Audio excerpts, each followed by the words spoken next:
You are now watching Believe.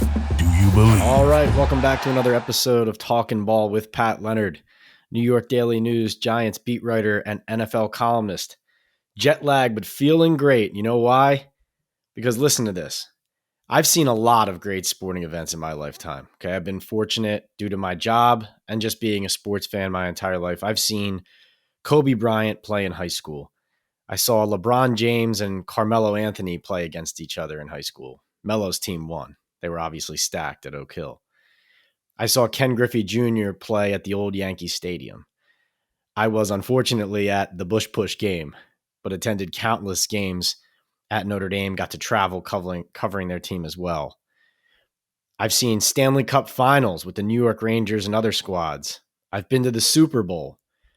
This weekend I spent in London, right up there with any sporting weekend, honestly, that I've ever been a part of. Saturday, I go to Stamford Bridge, see the Chelsea 3-0 victory over the Wolves. Christian Pulisic, the American, puts one in the back of the net. Sat fourth row. And in soccer, or football as they say in Europe, fourth row is not fourth row from the high wall down to the field like in the NFL. Fourth row is the fourth row from the field, from the pitch, as they say. What an atmosphere, 10 out of 10 experience.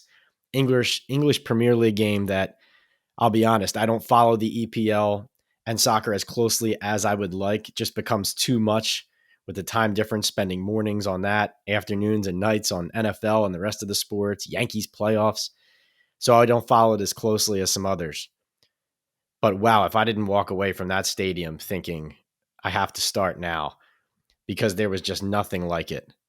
The fans, the sounds, the whole experience of the game was just fantastic. But then to wake up on Sunday and to back that up with this Giants comeback win over the Green Bay Packers, which first of all, Saquon Barkley said it himself. I was sitting right there in front of him. He says, credit to the Packers fans who traveled for this, whether they came from Green Bay, England, Germany, all around the world. Tottenham Hotspur Stadium, it wasn't just loud. It was about 75% Packers fans. It felt like it. That's how it sounded. The Giants were being booed coming onto the field pregame. Huge ovations for the Packers. And then we have to talk about the Giants at 4-1 after this win. We want to make this an NFL podcast. We'll continue to talk about all the other teams and things around the league. In this segment and throughout this episode, we have a very special guest. NFL insider for CBS, Josina Anderson, is going to join us in the second block, so stay here for that. But I have to dive into something that I've noticed now through 5 weeks for the Giants, and that is that Brian Daboll, Mike Kafka, the offensive coordinator, and Wink Martindale, the defensive coordinator, they are giving the Giants a schematic advantage almost every week. Their 4 wins are due to outcoaching the other team. Not that the players don't deserve credit too. The story I wrote for the Daily News coming out of that game, as much as Daniel Jones has to be the focus, as much as Saquon Barkley has to be the focus, as much as the defense shutting out Aaron Rodgers in the second half is enormous, the players, all the way down to the 55th man active for the game, everybody's contributing. A lot of injuries, one of the most injured teams in the league, and everybody is stepping up. Guys like Justin Lane at corner, Nick McLeod, Daniel Bellinger, the rookie tight end starting, Carter Coughlin on kick coverage, Jalen Smith, who just signed, had a great game, 6 tackles again. And you look at this Giants team, and why are they living it? Why are they not just preaching next man up? Why are they living it? You know, Justin Lane told me, listen, most of the guys on this team have been overlooked. We're all hungrier here. And I think you see that on the field.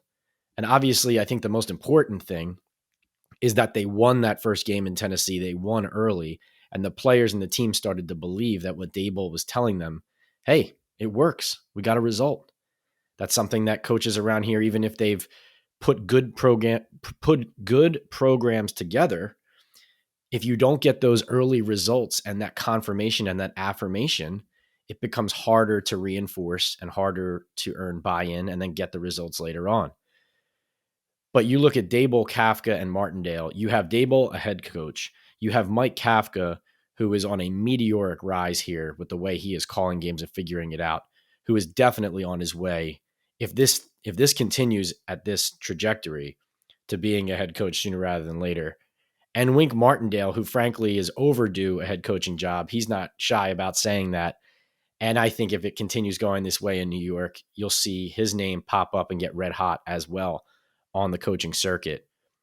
But just absolutely thrilling for John Mara and Steve Tisch, especially to see on offense, even with what they're working with or not working with from a talent perspective, they are figuring out ways to score points, getting creative in the red zone, leaning on that wildcat with Saquon Barkley, asking guys like Gary Brightwell to step up, Matt Breida blocking as a fullback essentially on the wildcat for Saquon on that big 40-yard run that really kind of snapped the Giants out of their bad early start. But Daniel Jones, if you're Jimmy Sexton, his agent, you got to be on line one with Joe Schoen, because if you're not calling right now to ask, hey, we going to talk about keeping this kid here for a while? If you're not doing that now, I don't know when you are. And I know we're only 5 games into the season. They obviously have the franchise tag the Giants do in their back pocket to play with, to retain Jones for another year after declining his 5th-year option. But he only threw 6 incompletions in this game against Green Bay. Now, I don't think Joe Barry, the Packers defensive coordinator, called an especially good game.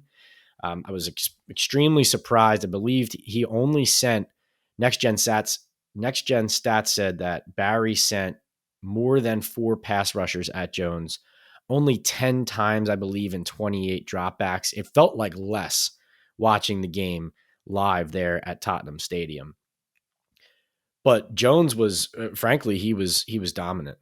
I believe he completed 16 of his 18 pass attempts past the line of scrimmage. So he actually had more incompletions on passes, screen passes, especially early, trying to get to Barkley, et cetera, behind the line of scrimmage. He had less success on those than when he was driving the ball anywhere down the field.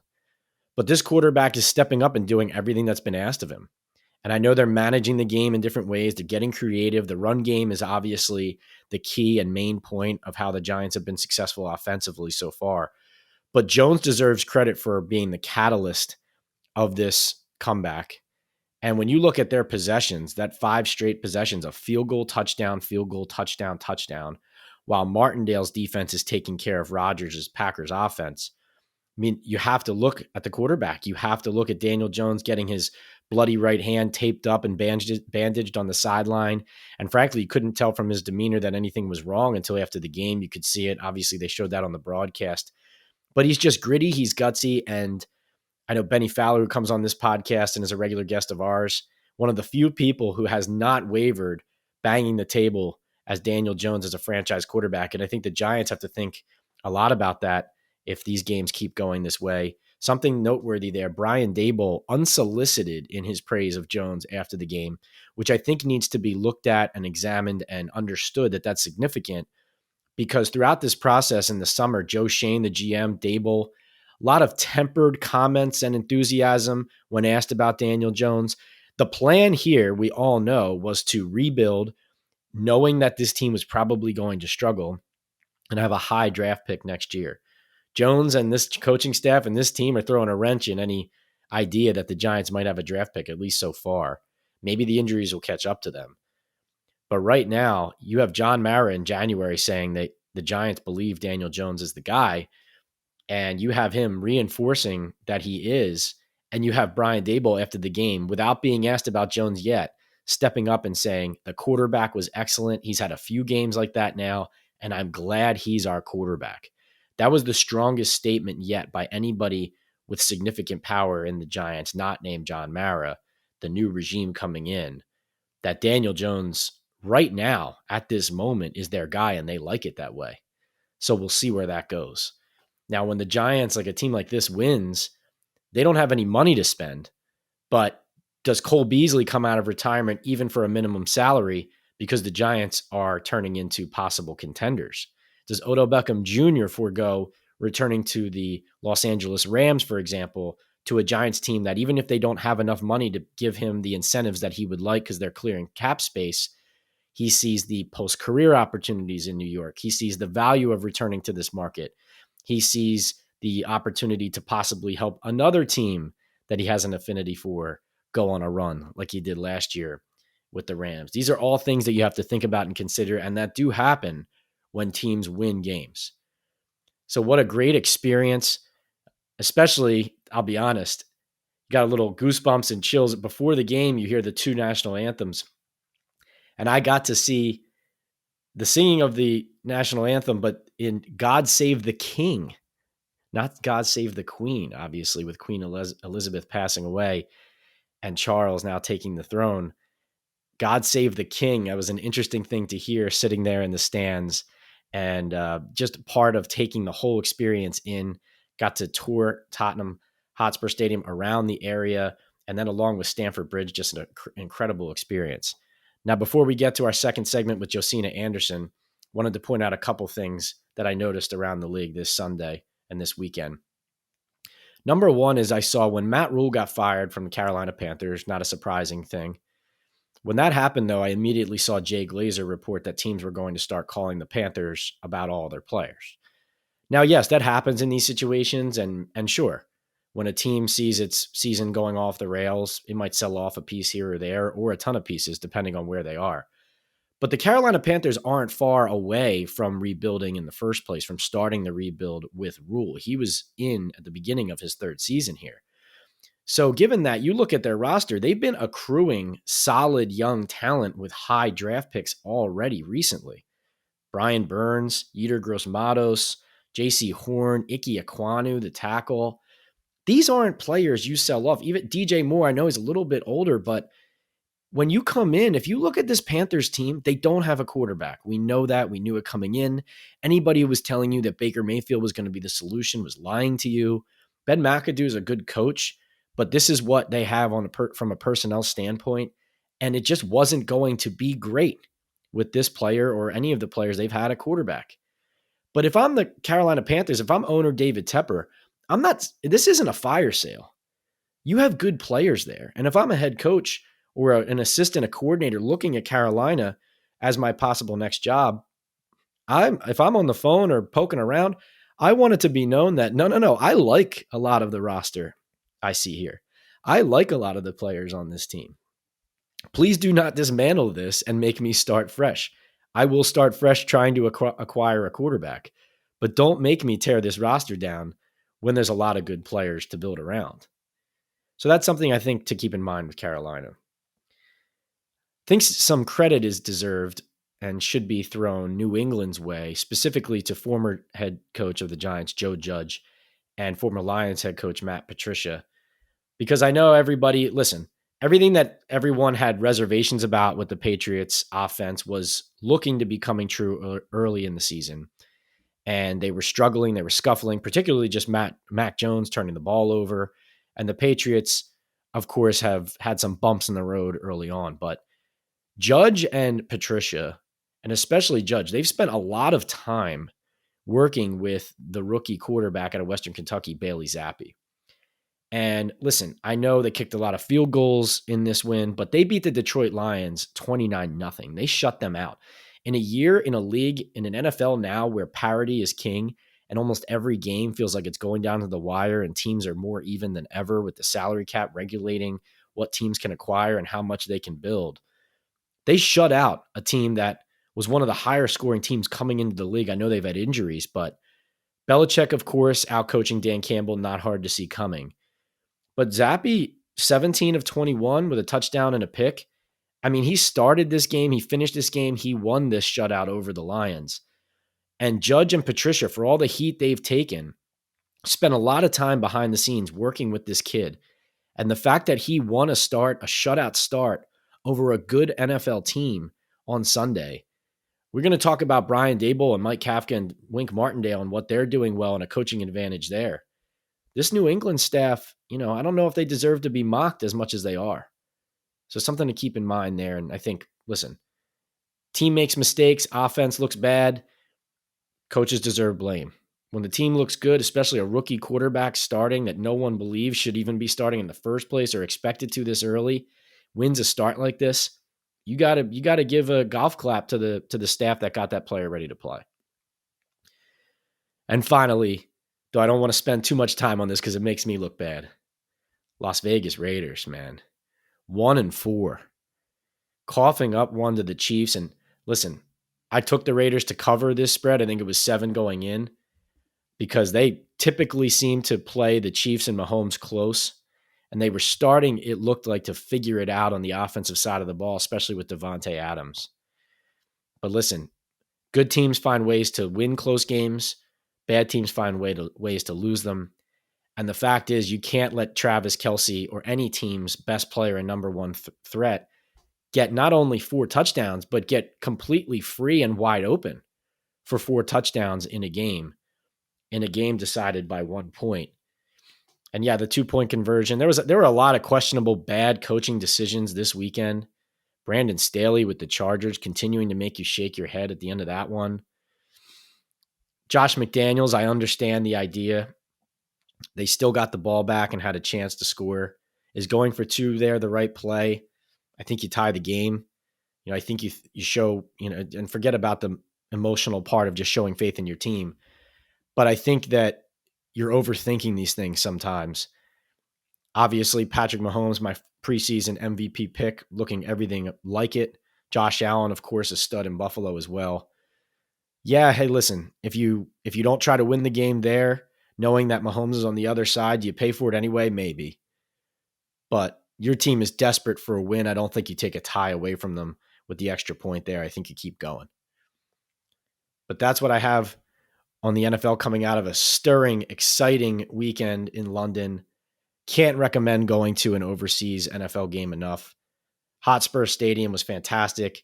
If you want to know more about how they convert the field, how they slide out the grass pitch that the Hotspur played on, and how they build up and reveal the turf underneath that the Giants, Packers, Vikings, and Saints played on this year, and the construction of a stadium that the NFL put millions into as the first purposeful built NFL stadium overseas in Europe. Please go to my New York Daily News sports page, go to my Instagram and TikTok for videos, a time warp of how they do that. And just note that NFL Commissioner Roger Goodell did say at a fan event in London and acknowledged that a division, a European division in the NFL down the road is not out of the question, because right now what they're seeing is rabid support overseas throughout the world for this sport continuing to grow. And with the time changes and the challenges of flying back and forth, no reason not to start considering constructing stadiums like this overseas that then can house half of a schedule, let's say in Germany, England, a few other countries, and then they don't have to be flying back and forth US to England or US to Europe every week to get it done. But a fantastic environment, event. My practice video, love seeing that going viral from the Giants practice in Ware, England, in the countryside. One of the most beautiful settings I've ever seen for a practice for a professional team. 10 out of 10 experience at Chelsea, 10 out of 10 experience in England from Thursday to Monday. Can't recommend it enough, and can't recommend enough that you stay with me now as I talk to Josina Anderson, the senior NFL insider from CBS Sports. All right, welcome back to Talkin Ball with Pat Leonard. Very special guest this week, senior NFL insider for CBS Sports, host of Undefined with Josina Anderson and the Crew NYC. You can find her all over social media on YouTube. You already know. Josina Anderson, thanks so much for joining me. Yes, I appreciate it. In my new home, yes, with CBS Sports, we definitely been on the road a lot, and I have been on the West Coast, East Coast, all over the place, no rest. So hopefully I'll get through this interview and it'll be English. It won't be in some clicking language. Not that there's anything wrong with that. I am just trying to illuminate how tired I am. That was actually going to be my first question. Like, give me the week in a life right now of Josina Anderson, because I see you at a different game, seemingly in a different part of the country every week, in the locker room. Saw you with Darius Slay after the Eagles win in Arizona. Like, what is a typical week for you right now? So if I rewind it back to a Saturday, if I have a road game, I leave on Saturday. Sometimes it'd be Sunday, if it's a Sunday game, or if it's close, I might leave the day of, so you never know. So people out there, don't be trying to calculate my moves because you don't never know. But anyways, yes, you got to be, but when you're a female, you got to be thinking about stuff like that. No But doubt. my point is that, yes, so if I'm away, I leave at some point and go to the game, do the game, come back at some point. Sometimes it's the day of the game. Sometimes it's the next day, depending on how tired I am, how long the game is, what's going on, how I'm feeling.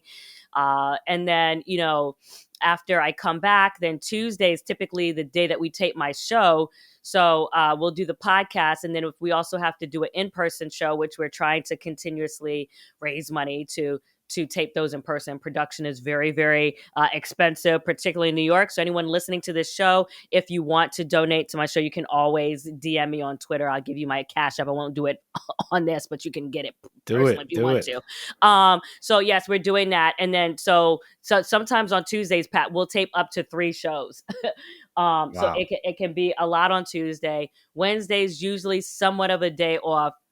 And I say somewhat only because Thursday we tape again my podcast for the other show, and then I usually do my CBS hit either Thursday or Friday, depending on the week and what my flow is, and then we start it right back over again. So really not getting too like pretty much any days off because you're doing something every day. And this is why when I was at ESPN, Pat, and even now, why they will emphasize the reporters, and I don't know if they do this at New York Daily News or what have you, giving us a bye weeks or what have you, because you literally have to take the week off in order to just get some time off. You know what I mean? No question about it. Yeah, you don't. The idea of having like a 5-day work week in a 7-day week in the NFL season, it's cute to think that you might get it, but that's not cute. what we do. It's not happening, right? And there's always drama, stuff going on. Landon, OBJ, I mean, you can just think of like all the headlines, even outside of New York, just everything that is, I mean, it's literally something. So you just mentioned it. So let's get right to it. Sure. I don't want to make anybody wait. You got New York buzzing. You know it. I know it. There's Landon. Yeah. But yeah, exactly. What are you talking about? So there's OBJ. So I'm just putting it to you. I'm going to ask you direct. Sure. So the Giants play the Cowboys on Thanksgiving Day. Okay. Sure. I'm just picking that game because of the time frame, Odell getting healthy. Let's just say hypothetically he's signed somewhere by then. So let's just use Thanksgiving Day, Giants playing the Cowboys. Josina, is Odell Beckham Jr. on the Giants at that time? Well, I have to answer that in a few different ways. Number one, no. And there's a reason why you're going to understand here in a second. All right. Number one, if he were to ask me my opinion, I would tell him no, but I would tell him no for all teams. I do not think, relative to the fact that he injured the ACL during Super Bowl, which was, I think, Valentine's Day week, going against your timeline, Pat, that would be March, April, May, June, July, August, September, October, November. Yes, technically 9 months is enough time. If I counted that right, did I do that right? Yeah, I think so. Okay. So, I have to count on my hands like a 6-year-old. So technically that you're right. That is enough time to heal the ACL. Just for people's reference out there, people like Adrian Peterson, Wes Welker, I believe did it in 5+. Adrian Peterson did it in about 6, although the season started later. But having seen Adrian in person at the 5-month mark, and that was the season he went on to do 2,097 rush yards. Trust me, at the 5-month, 6-month mark, he was ready to go, and that's from a track eye. Insanity. So with the 9-month mark for OBJ, I think what's more consequential for him is the fact that it's the second one. And I think that he really just needs to make sure, like he knows, and then some more, that ACL is okay. Because if something were to happen again, particularly, Pat, where we're seeing the injuries on turf and all those other things, I think it would have more of an impact on his long-term scenario if it were to happen again. And that's not to say that he couldn't come back, but obviously it makes it exponentially tougher psychologically, emotionally, all those things. So if he asked me, which, I don't know if he will or not, but if he does, I would say, at least wait to playoffs beginning. Allow the, survey to allow yourself to survey the full land and see what's going on. Now, do I believe, to answer your question, that OBJ is open to returning to the Giants? Yes. I can get into more why I believe that, but I think for people listening to me, I've covered the Giants now for almost 10 years that I've been here in town or what have you. Obviously, I'm not going to say things that are not informed. I'll just leave it at that. No So, doubt. do I think he's interested or open to it? Rather, yes, I do, and that follows, and also that also illuminates why I tweet things. It's not. It really to some people who don't follow me all the time or just trolls or whatever. Listen. I have been covering the NFL for 20 years. If I Yeah. break not one more story, I've done enough. In my first year at ESPN, I did enough. Okay, and that was like 11 years ago. So Yeah. I literally don't have to break one more thing for anything. So if I'm putting things out there, not that I should have to underline it, but for the trolls, I do it Yeah. because it's coming from an informed sense. Okay. Yeah. Absolutely. You don't have to Mhm. convince me, obviously. No, Josina, listen, we all know the conversations you have, the amount of relationships you have, and then you have a lot that you never report that you know. There's more Yes. you know Yes. that you Yes. don't report than Yes. what That's you true. do. But That's what true. you do report, and especially in this case, I mean, it's on the back page. It's sending people in New York in a tizzy. And let's be honest, Mm. New York is winning. The Giants are winning. They're 4-1.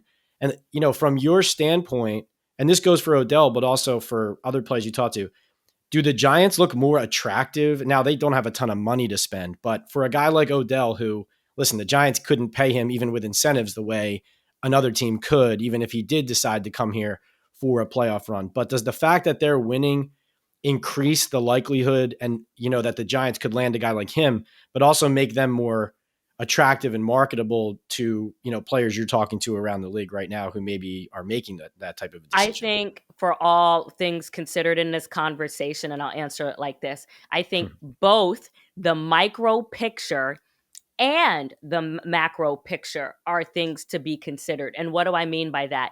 The immediate, aspect window of this season and beyond. So I think you have to, consider that. When Yeah. people keep talking about, is this the scenario for OBJ and NYG and the quarterback situation and all those other things? I think the total picture pertaining to what I just said is Got it. something, to be considered. Now, I think that you still have to keep your eye on everything going on because and relative to what I just said, as attrition begins to take impact, right? Mm-hmm. One team might be attractive now, because they have, this quarterback or they're winning like this or winning like that. But that could change, in the second third of the season or what have you. So, who knows? And that's the beauty of it. Wes Welker is able to come off of his couch and join the Rams because at that point the Rams were in it, and that was an attractive proposition. If the Rams were not in it, obviously I don't think he would be, coming off the couch and doing that. So there's a lot of factors. I don't think NYG is the only team. Obviously, it's not. But I do think that all things considered, particularly when you're considering the entire window of things, Yeah. I do think it's obviously part of the conversation. But we'll see how it goes. You can't take away from the fact that other teams right now have stronger quarterbacks, and that's just what it is. So is that going to be something to look at? Of course. Does attrition become a factor at some point? We'll see if that's still the case now. And then, like I said, micro, macro picture. So I think with those three components of what I've said, I really think I've laid down somewhat of a train track of what to follow and what to look at, relative to his decision. Yes, and what I'm hearing you say, and I think so. I watched your clip from the crew last week where you were talking to Morris Chestnut and Teron Davenport, and you said to them at one point, like you're telling them some things about Beckham and the situation and larger picture, and they were kind of resisting your suggestions or your information. And you said at one point, you go, "You're not listening to me," Yeah. and Yeah. that opened my eyes. I think a lot of people's eyes, and what I heard there and what I'm hearing you say now. Not to put words in your mouth, but this is just so interesting, and obviously you're on the inside of it like no one else is. I'm hearing you say that even if it didn't happen this year, the fact that Odell's eyes and heart are open to an NYG return, depending on the macro situation, a strong foundation being built, possibly a quarterback change, that this year, whether it happens or not, this door is open and stays open, and it could happen down the road. I don't think you're not wrong. I don't think that's everything, but what the part that you said is not wrong to have a terrible double negative. Yeah. It's definitely not wrong, but it certainly makes it interesting. And as we know, I mean, listen, all you have to do is apply common sense, regardless of whether I'm reporting something or not, right? You know that at the end of every year, things evolve with not only coaches and, the carousel for coaches, but players and the composition of teams and how things look. And all of those things, play a factor. So does money. I mean, we just finished interviewing Darius Slay, and, he was talking about, yes, money is a huge factor. So, I believe, the amount that the Buffalo Bills ended up offering Von Miller in comparison to the Rams. I forget the multiple. I know I reported it at some point. It might have been 2 or 3. I can't remember what the multiple is. But the point of the matter is that in addition to, the family situation, all that other stuff, had him jump ship from a team that he just won a Super Bowl with. And he could end up doing it again. And OBJ could do the exact same thing if he picks right. If he picks right. Yeah. That's right. Mm-hmm. Last thing OBJ related. So going back, coming out of the Super Bowl, the Rams and OBJ, despite the injury, obviously they both knew, hey, what a great fit that was, right? I mean, everybody had to see it. You don't need anybody to tell you it to say that, wow, it really worked out. Him joining them late, he gets his body right. He comes in, becomes not only a key factor, but one of the main reasons why they go on that run, win the Super Bowl, scores the first touchdown. So the whole time, the Rams have looked like, oh yeah, return, re-signing. Yeah, that looks like it would make sense. It looks like it would be obvious. My question for you is the fact that the Rams are struggling so badly early, do you think, in your opinion or information, does it make it less likely that Odell could end up back there? Or is the fact that they look like they need a player like him back, along with other things, does that make it still just as strong and likely a fit in your mind?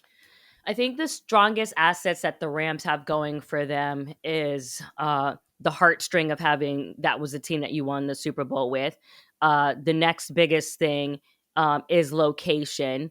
The next biggest thing is coach. I think he really likes Sean McVay and just the vibe and obviously his intellect and prowess, from an offensive standpoint. But I do think it, and this is just my opinion, my assessment from all of my conversations, obviously, but I do think that the biggest drawback is, just where they are now and potentially where their current trajectory is relative to how things are going. So I do think that the overall assessment of the team at the point where he's seriously involved in free agency or at the height of it will be an impact and should be a factor.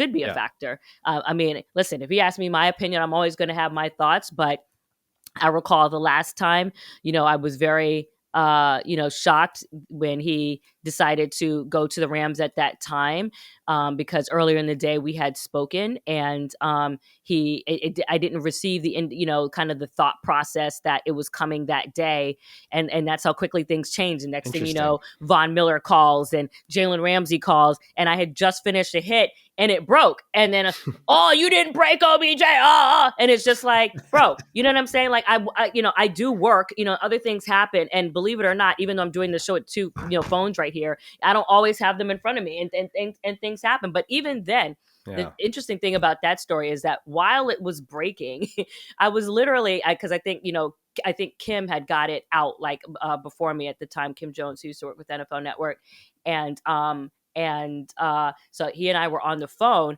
and we were literally still talking through it. And as far as just, what he was thinking and me listening as a reporter. And I think what's interesting about that story is, while you are being a reporter, you still are being human and literally listening to a person still flush through a decision and making sure that that's really what they wanted to do, despite the fact that it was already out and tweeted. You know what I'm saying? And literally that's what was going on, because LeBron had tweeted, blah, blah, blah, whatever. And the conversation at the time was, and I've talked about this, and really what I'm trying to do is not so much overshare with regards to the OBJ conversation. It's really more so to illuminate just the human aspect of the process of making the decision, making sure it's really the right thing for you, not only from a football standpoint, but I think even more importantly for OBJ, from a spiritual standpoint, from a family standpoint, from a man standpoint, and and making sure that just because high level people had tweeted things out, including himself on his own self, that wasn't going to be the thing that really was going to push him. And I remember that he had said this to me multiple times, and even then that he was confident, even then that he had made the right choice. And I was like, "Are you sure?" Because I had felt it just looked like pressure, you know what I mean? And to his credit, he was very certain about it. And there are times when we still have conversations where he still tweaks me about, the fact that he was right. Because obviously he won a ring. So, good for him. And I believe having gone through, and the reason why I also bring that up is having gone through that process and the way that he went through that, because I know even though it seems rushed that day, but I know that he had taken solitude time as a man to take the space to make sure he was in his quiet and nothing else was talking to him. And especially after having had that experience in Jerusalem, which I think was really point turning for him as a man and as the spiritual aspect of him. So having, kind of had that alone time after dipping in, the River Jordan or what have you, as I just kind of think about the timeline and the arc of things that have gone on with him, I really felt like he was especially, connected, and all those things considered let him know that was the right choice. And I think that experience will influence how he goes about it again, in terms of getting and arriving to the place where he knows that he is making the right decision again. That's an amazing window into the background of how your job works, how you do the job as well. You and I were at the Super Bowl together after the game, and Odell gets hurt. Obviously, a lot of emotion, sneaks out a back door. Who's the one person he stops for? Josina on camera, right at the buses. So kudos to you for doing right by him. And it's interesting too. You mentioned about how quickly the business changes and the information changes, and that some of that happened to me during the coaching carousel this year with the Giants, where Daboll, 1 minute he's hot with the Dolphins, and then 12 hours later he's on his way to becoming the Giants coach. Obviously, some of that's still being litigated, but people don't really understand fully how quickly things flip. Like something can be true on Tuesday that on Wednesday sounds dead wrong. Oh, listen, and went through that with the Baker Mayfield situation, talking about listen. Let me just say this to folks out there on your show. And I've already emphasized this already, but especially if I'm coming out with being extra strong and being extra specific, I don't care that Baker Mayfield ended up with the Carolina Panthers. If I tell you that the Seattle Seahawks were talking about Baker Mayfield and were interested in Baker Mayfield, and then NFL Network comes out the next day and says, oh, that wasn't da-da-da-da-da-da. Listen to your girl. I have no reason for no dog in the fight out there that ain't the case. And all you have to do too, speaking about how things evolve with you as well, is apply common sense. If you're and by the way, obviously it looks like it's working out for Seattle, so kudos to them. But if you're trying to move forward with Geno Smith, and if you're trying to move forward with Drew Lock, you want them to feel as, encapsulated as possible relative to feeling like nothing else was happening on the sides. So you do what you do. You put the word out there and it goes out, and that just is what it is. And listen, I'm not sharing anything that I haven't had conversations with Ian Rappaport about, okay? That just is what it is. I'm just saying we all have mutual respect for, how we have to go about things, but also with the one girl on, on that, whatever, if I'm telling you that's what it was. That's all I have to say. That's great. And you're right. It's not personal, but that is how the business works. But obviously when you're putting stuff out there, especially when it's strong, it's coming from a place of a lot of information and a lot of insight. And that's why I'm excited to get your take on some other things around the league. Most recently, obviously some huge news is that Matt Rhule gets fired in Carolina. And I was interested, Josina, in that very quickly. Jay Glazer tweets that people are going to start calling the Panthers to trade for some of their players. Mm-hmm. And obviously we know that happens when teams either bottom out or get blown up. But my first reaction, Josina, and you probably know a ton about player movement and possible player movement around the league. My first thought when I saw Jay's tweet was, well, yeah, teams will call, but they have a really strong roster. Like if I'm the Panthers, I don't blow that up because they just started rebuilding and they have a lot of good young talent. Like why would I want to trade DJ Moore or Brian Burns or Ike Ekwonu? But I'm curious what you're hearing and how you believe that situation will evolve, whether Carolina will recognize we actually have a pretty good team here, let's not abandon ship, or if you think that that's accurate, that they might sell off really key, really strong pieces like some of the players I named. So, number one, let me ask you this: did Jay Glazer say that teams are going to call, or did he say that the Panthers are going to sell for sure? What did he say? Because I didn't see it. Believe he said, I will. You know what? Yeah. I will double check it. Yeah. My recollection is that he said, "Let's go. Let's go to the tape." Let's go to the tape. So he says, and it's on his Twitter, right? It is on his Twitter account. Teams will now be calling the Panthers, trying to trade for some of their players as they hope Carolina will look to stockpile picks as they rebuild. Okay. And that's what I thought. Okay. So there's a reason why I asked that, because that's what I would think that he would say. And that's what I would think would be the point, because obviously, again, a lot of this goes back to common sense. It makes sense for teams to call to figure it out. But to answer your question, I don't think that the Panthers should, have this wholesale. Number one, David Tepper is a businessman. That's how he got in the position to be able to acquire the Panthers. And you still have to be concerned with filling the current seats, at the Bank of America Stadium. So I think you have to be cognizant not only of that, but like you said, maintaining your assets for whatever is happening next season. And, making it and not bottoming things out to make it hard on if Steve Wilkes were to stay or if another coach were to come in, whether it be DeMeco Ryans, whether it be Sean Payton, whether it be Leslie Frazier, whether it be, Eric Bennett, whoever, they may be looking at, if it doesn't work out with Steve Wilkes. And, oh, by the way, I think that's a great story that he gets another chance to redeem his head coaching career after only getting 1 year in Arizona and everything that's going on, particularly with the backstory of the fact that his name is also on the lawsuit with Brian Flores.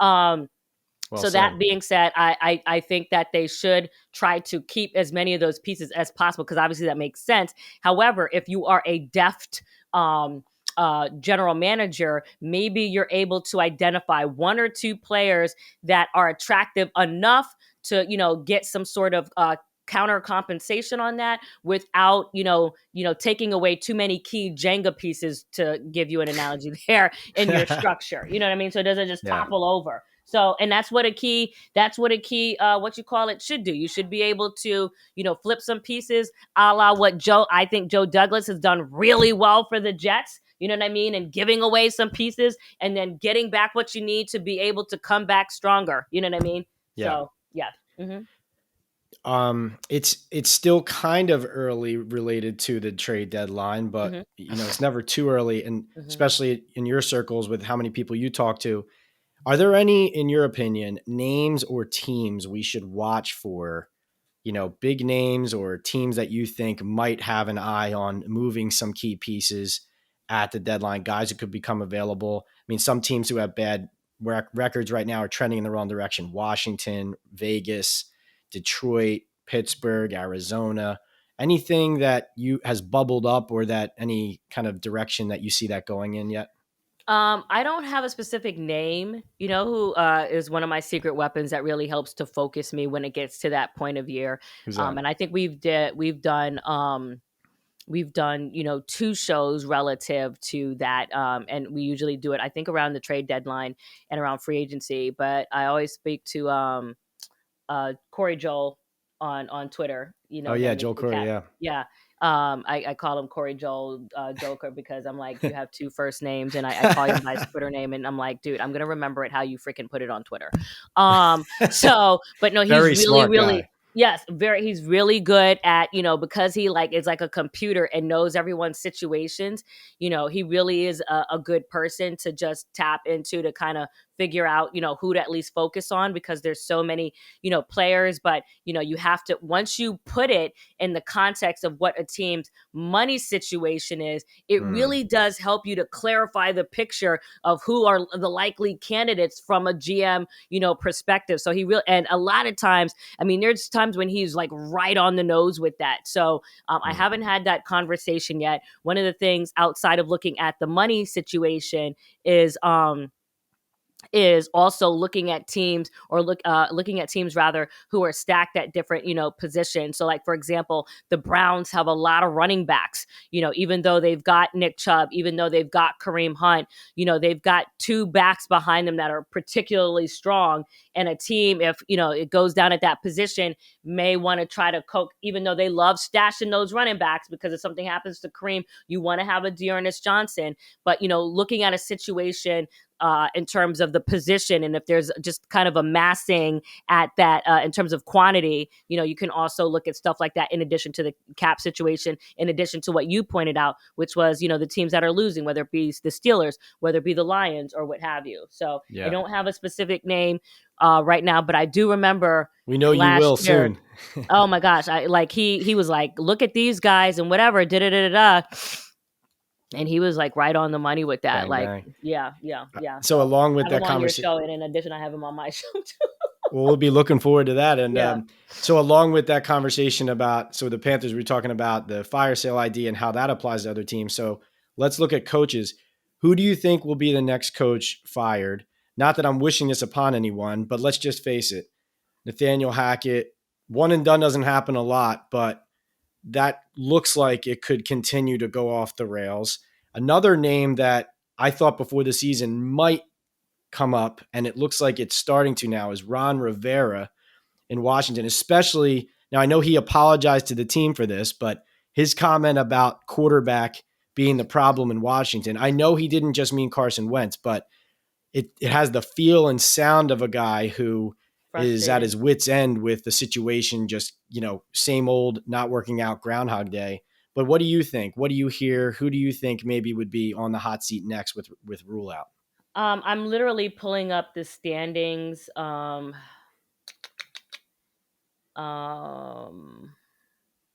we go through this now. Yeah. I mean, listen, I just think, rather than saying a specific guy's name, although I guess I would end up saying it directly, I'd just say, teams to, just keep an eye on relative to everything that's going on. I mean, I would put Atlanta in there, Detroit. We'll see what happens, with Chicago, the Commanders. I thought the Jets were one to watch too. I mean, they still are, but obviously they've kind of surprised some people here with a tough schedule, 3-2. Yeah, I think that Robert will end up being okay. I think, it's really, first of all, I think Robert is a fantastic, leader, charisma, the football know-how, all of those things. So at the end of the day, only one team can win, and only one team wins the Super Bowl. And you have to be careful, especially a team like the Jets, almost kind of like Cleveland, constantly flopping head coaches. At some point, you have to dig in with what you're doing.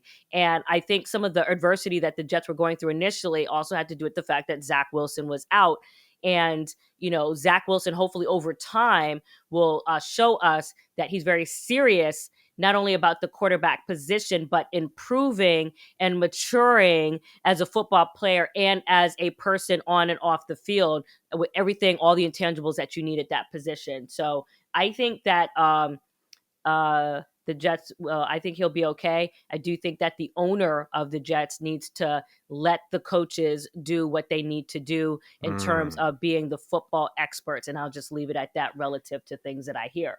Great point. No, I think you're right on the nose too, that just in general, the franchises who struggle seemingly every year, usually it goes above the names of the guys who are taking the fire and getting firing for it. Usually it goes all the way up to the top. Yes. So I think, especially in the Jets situation, that Woody needs to lay back and let the coaches do what they do. Listen to me. I hear things. Stay back. Okay. All I right. got you. So, what else? I think the Chargers, even though they're 3-2, is just to keep an eye on it. What else would I say?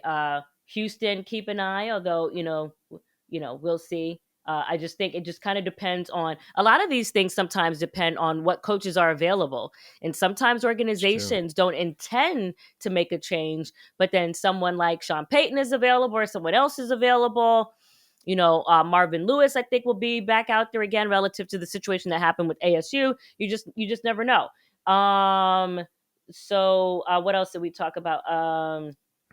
Cleveland potentially. Hmm. Um, Yeah, I mean, uh, listen, and then I it's think so that's funny it. because Yeah, every year, like that sounds like a lot of teams and that then the you mentioned Colts, to keep an eye on, Yeah, the Colts. but Yeah. when we look at last year, it was like basically a quarter of the league or Yep. almost a third of the league lost their Yep. job. So Mhm. this is what it is now in the NFL. Um, Mhm. before I get you out of here, you Yeah. just came from, like we said, the Eagles Cardinals game in Arizona, and you were in the Eagles locker room after. I haven't been having a chance to be around them yet this year, but of course, 5-0, the only undefeated team in the league. Can you just shed some light for me and for everybody on how for real are they, and then why, or what did you gather from talking to Slay, to Fletcher Cox, from some of these guys, of why they're succeeding and maybe why they're not just a team that started hot, but they're going to sustain it and be a contender at the end? Lots of things I feel about the Eagles. So many things. One, I would say, is one of the things I feel when I'm in their locker room, kind of similar to what I feel when I'm in Miami's locker room, is juice. I feel juice. Juice Mm, is just like my own metric category that's not on Pro Football Reference, but should have like a quotient. Because if you were able to visit all the training camps and just make your own juice category and just put 1 to 10 what you felt, and then at the end of the year see how that matched up. If it matched up with what you were feeling at the end oh, of the season, it might be an interesting thing to do. But I definitely, those are two teams that I was around that I felt that. And so if they can go through and not have any significant attrition, kind of what Miami's going through a little bit now with the concussion situation at quarterback, I think that those would still be two teams to watch for relative to at least, making the postseason. After that, it starts from 0-0 again. The other thing is I'm very, very impressed with Nick Sirianni. I would have to say that, before when he was named head coach, I was skeptical simply because of the fact he's not an offensive play caller. When you go back to that coaching carousel in that year, and some of the names that were available at that time, even including Josh McDaniels, who Jeffrey Lurie did interview in that coaching cycle, and they went with Nick Sirianni. I feel like he is definitely, showing his thumbprint, his signature on the team. mm, Darius Slay talked a lot about not just, building culture, but the word that Darius Slay used was building a family. That's what mm. they feel is building a family. AJ Brown came on my show and said, in contrast to what he experienced in Tennessee, was that Sirianni lets them be themselves. And I think even those are really simple, concepts, it's so important. Yeah, Would I even still be at ESPN if I felt like I could like fully, be myself? I think, when you're reporting and you have a job, any job that you have, it's so important to feel appreciated, valued, to be yourself, to be able to have your full voice, to have your full style, to have your full, array of skills, and be able to apply that in the way that you feel kind of is, in connection with who you are. Those things make a difference to your vibe, your spirit, and how you show up or don't show up at work. And I think that you see that translating. The way that I even saw the Eagles, I mean, I felt like you could even do a piece on how the Eagles warm up. The way that I saw them warm up, like, how sometimes two guys will do a drill in the back of the end zone, yeah, and, offensive lineman versus the D line. I saw like a circle of their teammates from all aspects of the team just circling around them while they were doing that, to watch, these two, you know what I'm saying? So it's like they were yeah. giving that to each other during the warm ups. And so it's just little things like that. And, And I think Sirianni is just super cool, and it helps, to have a boss, a coach that's cool, but is also smart. And I think Sirianni, obviously he has the pieces that obviously helps, But kudos to Jalen Hurts for putting in the work to get better. Now the last few games, he hasn't really had the passing touchdowns there, but what they have been able to do is show you how they can beat you in different ways. Can I push you to start an official, like, trademarked juice rankings? Because I think that's a fantastic idea. Because let's be honest, when you just said that, I immediately, like, you might have a different specific definition in your head than I do, but I knew what you meant. Yeah. And I think an NFL fan knows what you mean when you say that team has juice, that team doesn't, even if we have a little bit of different definitions. I think that would be an amazing thing for you to have and start, like an official juice ranking. But I don't know if I have the energy like the late right, all this time you have. Yeah. No, what's the reporter that just passed? The professor. The professor from ESPN, glasses, covered Seattle. Oh, John Clayton. Thank you. His name escaped me. God rest his soul. But he was really good about going to, all of the teams and things like that. So the reporters, whether Peter King or whatever, that get out to all the teams, or even if you just, add to it throughout the season as you visit the teams and you cover them. But, like if you would have asked me about the Giants, I wouldn't have necessarily given the team a high juice ranking when I visited you guys during training camp. But where I did feel the juice, 100% did feel it, is from the coach. Because I do remember that when I came to that practice, he had on the sunglasses and he came out there with that strut, you know what I'm saying? Jordans. And I was like, look at Daboll. And I even said that to him. I think we even talked about that he was fully in his skin. And that was such an abundant amount of juice that he was able, the fact that at least this part of the season, that he's been able to translate that, transport that, convey that to the team, I think is what you're seeing. You know what I mean? Because at the time it was just like, who are the stars? Remember I was asking you, I was like, who is on the roster? I haven't been here since OBJ. Like, who are these people? I was like, remember we were like talking about who was number 13 at that point? Who was number 13? What was his name? Absolutely. Well, it's David Sills now. David Sills, but at the time it was somebody else. I can't. Yeah, who was it? Oh, I'm trying to remember. It was somebody whose last name. I did go up to Sills the other day after your report broke. Like, the next day we're in the locker room and I said, "Hey, did you pick a new number yet?" He started laughing. He said, "Oh, yeah, see, yeah, because he's wearing 1-3. He knows it. He knows. Yeah, I mean, listen, look, everything also it has to line up right, and the other good thing about the OBJ, just to put a button on that, is that he could still technically be with the team, for the postseason, and then come and then do something else. It's true. That's true. So and I think you're so good at picking up on things that my co-hosts completely don't listen to. I mean, I was completely like trying to say that, and they literally didn't hear me. I was like, he doesn't, just whatever team he's with, he could still go to another team for the next season, right? Right. No, I love it. And Josina, I love what your overall message too, not just football, but life-wise, whether it's your career, you mentioned about Daboll, I think is authenticity and how important that is, both for these athletes, their decisions, the decisions you've made, the work you put in, how these teams succeed or fail. So I appreciate I appreciate that about you. I appreciate the grind. And I thank you so much for coming on. You can find Josina Anderson. It's at Josina Anderson. That's Twitter. That's Instagram. TheCrewNYC.com. There's a YouTube channel. Go subscribe. Yeah, you said nothing about my Jimi Hendrix sweater. I don't know if you saw that, but yeah. I respect it. No, I respect it. I saw his swaggy right before we started. I was thinking. That's right. I'm thinking, like, where can I get that? That's what I was thinking. This is a label called Made Worn. They make really cool T-shirts and sweaters that, kind of look worn in, but are all the kind of like OGs in music and things like that, from Biggie to the Beatles to Jimi Hendrix. But yes, my YouTube URL is thecrewnyc.com. And while we're talking about your swag, before we go, that ticker is absolute fire. I love it. Thank you. I do feel like it makes my my headquarters here in my house look a little bit more digitized and a little bit more official. For those of you who are looking for it, just go to TickerCom Inc. on Twitter. That guy can, and even for you, Pat, he might give you some free ones to put up in your space too. So listen. I don't want to steal anything you're doing, but Oh, I not at kind of all. do, Yeah, like, I no, not at mean, all. look at it, Listen, right? yeah, or maybe at least give you buy one get one free, and then you can mention my name, and then shoot. You know what I'm saying? So Let's yeah, go. I should call it the JoJo special. There you go. Code JoJo. Yeah. There you go. There Hey, you go. thank you so much. And we'll catch up with you down the road. All right. Great talking to Josina as always. But let's turn now to the betting odds and Pat's picks. I post them every week on Instagram. I make a pick on every game against the spread. And I'm here to tell you, puff my chest out a little bit because, ladies and gentlemen, week 5, 11-4-1 against the spread. And now back into first place, like I finished last season in the Daily News picks pool, 41-38-1 for the season. So back over 500 after a slow start, but 11-4-1 in week 5. Big things ahead.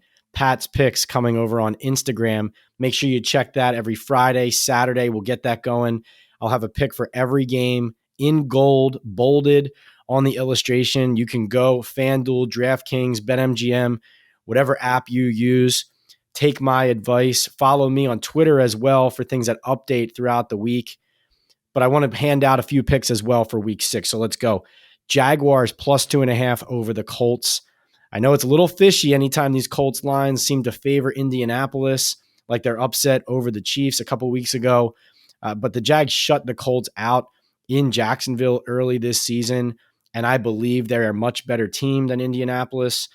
So I just don't believe Matt Ryan, his offensive line, and Frank Reich can figure it out there. So give me the Jaguars. 49ers minus 5.5 against the Falcons. I think the Niners are starting to round into form. Garoppolo's starting to feel it a little bit, and their defense and just their overall roster talent, one of the best in the league. The Falcons have been fighting. They fought hard against the Buccaneers, not give them any credit with Arthur Smith running the show there. But I think the Niners really take it to the Falcons and are starting to assert themselves as, again, one of the better teams in the league. And the Dallas Cowboys plus 5.5 at Philadelphia. I do think the Eagles win this game, but I don't think there's any reason to look at the Cowboys right now and say they're going to be blown out. Eagles just played a close game in Arizona against a Cardinals team that isn't very good. And I know this is back at Lincoln Financial Field, but I think this is two good teams. And usually so far this season, we've seen in the NFL that when two good teams play, all these games are 1, 2, 3-point games. And Dallas's defense really is that good, in my opinion. It'll be interesting to see how Jalen Hurts fares against one of the better pass rushes, defenses, and defensive coordinators in Dan Quinn in the league. And another game I'm watching, Monday Night Football. I mean, the ramifications for this are huge either way. You have Russell Wilson and all of the fire he's been under, rightfully so, coming out of last week's stinker and just the overall bad start for Nathaniel Hackett and the Broncos. Hackett could be one and done, could legitimately be the next coach fired after the Panthers' Matt Rhule if he doesn't get it turned around and look more competent running these games and managing these games from the sideline. So losing to the Chargers in division, falling to 2-4, that could really send him and that team further off the rails. They obviously lost Javonte Williams, which was a huge loss as well. But even on the flip side, the Chargers, of course, dealing with injuries, but Brandon Staley, several questionable coaching decisions early this season. They are still 3-2. But if you lose to a Denver team that has struggled to score points and really looks like one of the most poorly managed on game day football teams in the NFL, I think that would only turn up the burners a little bit on what's going on with Los Angeles Chargers when I think everybody around the league believes they have one of the most talented teams in football, but they're not really getting it out of them. And particularly on the defensive end, where Staley is a defensive coach, that's what he coached with the Rams. But the Chargers just struggle to stop anybody, and they're not good enough, especially adding some talent in the offseason. Now, those are just a few of my picks and what I'm watching in week 6. But if you go to my Instagram account at PL on NFL on Friday, I will have a full graphic and post all of my picks for the weekend. We do this every week. Again, 11-4-1 in week 5. Let's continue to ride hot and make some money. Sponsors, if you're listening, I'm right here, man. 11 wins in a week. What are you doing? What are you waiting for?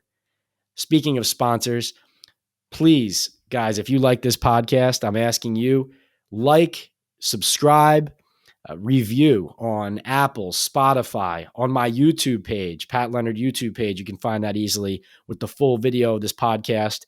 But we're getting really excited about the amount of attention we're getting, about the amount of views and downloads we have so far.